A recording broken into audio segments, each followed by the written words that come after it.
नीता और मानव एक ही ऑफिस में काम करते थे। ऑफिस में दोनों की आंखें चार हुई, दोस्ती हुई और कब दोस्ती प्यार में बदल गई पता ही नहीं चला। दोनों एक दूसरे का हमसफर बनने का वादा कर चुके थे।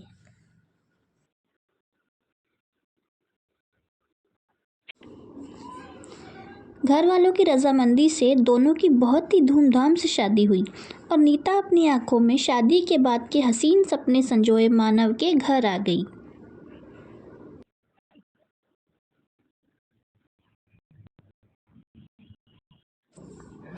मानव एक निम्न मध्यम वर्गीय परिवार का लड़का था। मानव के घर में उसके माता पिता और एक बड़ी बहन कनक थी, जिसकी शादी हो चुकी थी।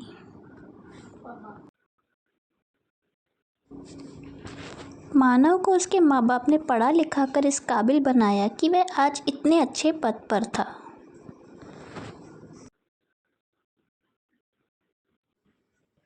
मानव की माँ की सोच बहुत ही संकीर्ण थी, साथ ही वह गुस्से वाली भी थी।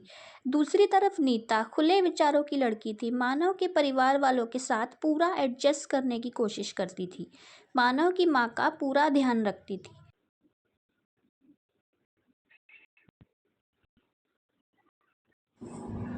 शादी होकर आई नीता मानव के परिवार के रीति रिवाजों के अनुसार रहना शुरू किया।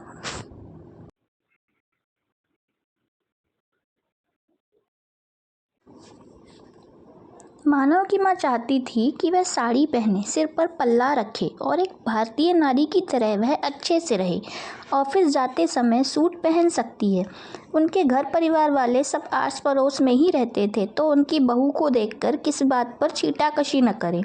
परिवार में नीता के खिलाफ कुछ बातें ना हों, इसीलिए वह चाहती थी कि वो हमेशा सादगी से रहे। पूरे परिवार में पहली बड़ी बहू बन के आई थी नीता।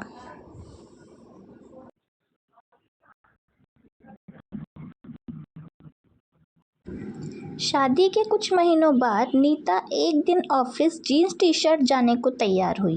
सासू माँ ने देखते ही उसको भला बुरा कहना शुरू कर दिया। उन्होंने बोला, लोग देखेंगे तो क्या कहेंगे, तुम इस घर की बहू हो, बहू की तरह रहो। साड़ी पहनो, सूट पहनो, उसमें मनाही नहीं है, पर जीन्स यह कोई अच्छा लगता है? लड़कों की तरह तैयार होकर ऑफिस जाओगी?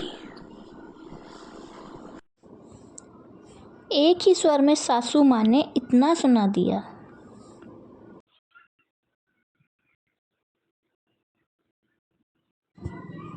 नीता को बहुत ही बुरा लगा। उसने हिम्मत करके बोला, पर माँ, आजकल तो सभी पहनते हैं।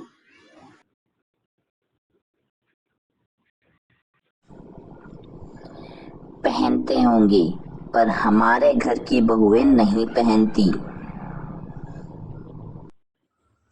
कहकर नीता की सास ने बात काट दी। नीता ने दुखी मन से वापस कपड़े बदले, सूट पहन के ऑफिस गई। उस दिन नीता की समझदारी से सास बहू की जोरदार अनबन होते होते बची। नीता अपने ऑफिस में अच्छी पोस्ट पर थी। वहाँ पर विदेश के लोग भी आते थे और अधिकतर लोग वेस्टर्न ड्रेसेस ही पहनते थे, तो नीता को भी यही इच्छा होती थी कि वह भी वेस्टर्न पहने।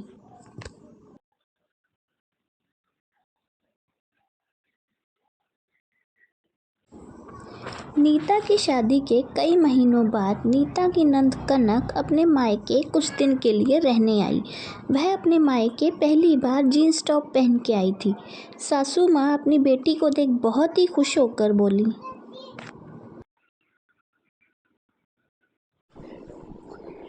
कनक, तेरे तो इतने बड़े बड़े बच्चे हो गए हैं, फिर भी तुम बिल्कुल लड़की जैसी लग रही हो। बहुत ही फिट मेंटेन। कोई नहीं कह सकता कि इतने बड़े बच्चों की माँ हो तुम। बहुत ही अच्छा लग रहा है तेरे ऊपर बेटा ये ड्रेस। सासू माँ ने खुशी खुशी कहा।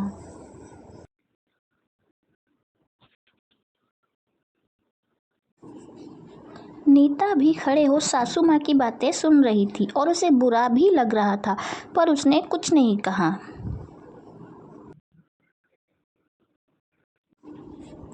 2-3 दिन ऑफिस जाते समय रोज सूट पहनकर जाते देख कनक ने नीता से पूछा, भाभी आप जीन्स टॉप क्यों नहीं पहनती हो? ऑफिस में कितना आराम रहता है उससे।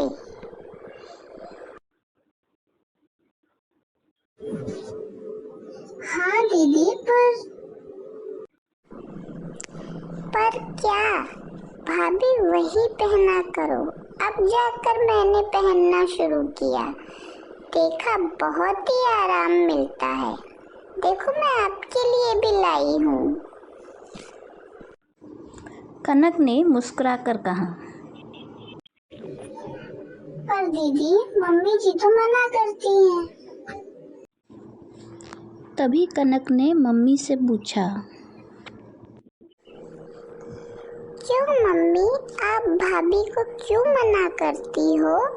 जब मैं पहनी थी आपको अच्छा लग रहा है, तो भाभी के पहनने में क्या बुराई है? पर बेटा, बहू पहनेगी तो परिवार के लोग क्या कहेंगे? हमारे घर की बहू कहाँ पहनती है जींस टॉप? सासू माँ ने चिंता करते हुए कहा। मम्मी, परिवार की पहली बहू जॉब वाली आई है। अब जमाना बदल गया है। जब सूट साड़ी कपड़े हैं तो जीन्स टॉप भी कपड़े हैं। इसमें हम लोगों को आराम मिलता है और सुविधा भी लगती है। मैं तो अपने ससुराल में यही पहनने लगी हूँ और मुझे अब बहुत आराम लगता है। मेरी सासू माँ कुछ भी नहीं कहती। आप भी भाभी को पहनने दो। अब ये आपकी बहू नहीं, बेटी है। लोगों का क्या, लोग कुछ दिन बात करेंगे और फिर चुप हो जाएंगे। भाभी को जिसमें सुविधा हो आप उन्हें वह करने दो। माँ ने कनक की बातें सुन दबे मन से कनक की बातों में हामी भरी। उन्होंने कहा, ठीक है, जैसा तुम दोनों चाहो।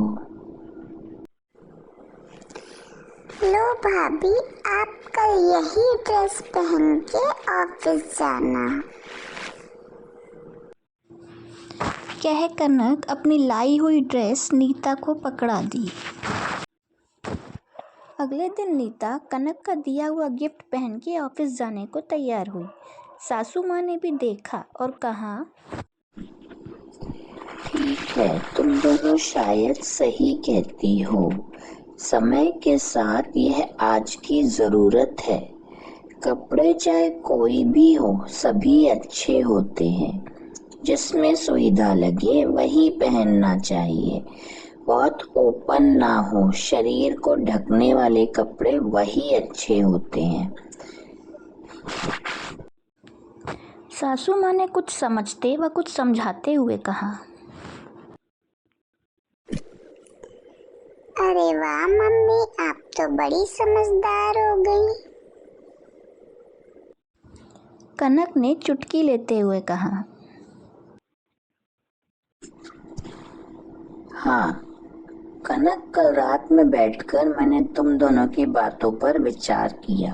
मुझे लगा शायद मुझे अब समय के साथ बदलना चाहिए। अब तुम ही तो मेरी अपनी हो। तुम्हारी इच्छाओं को पूरा करना मेरा कर्तव्य है। कह के नीता और कनक को सासू माँ ने अपने गले से लगा लिया। गले से लगते ही नीता ने बोला, thank you mummy ji. Thank you Kanak दीदी।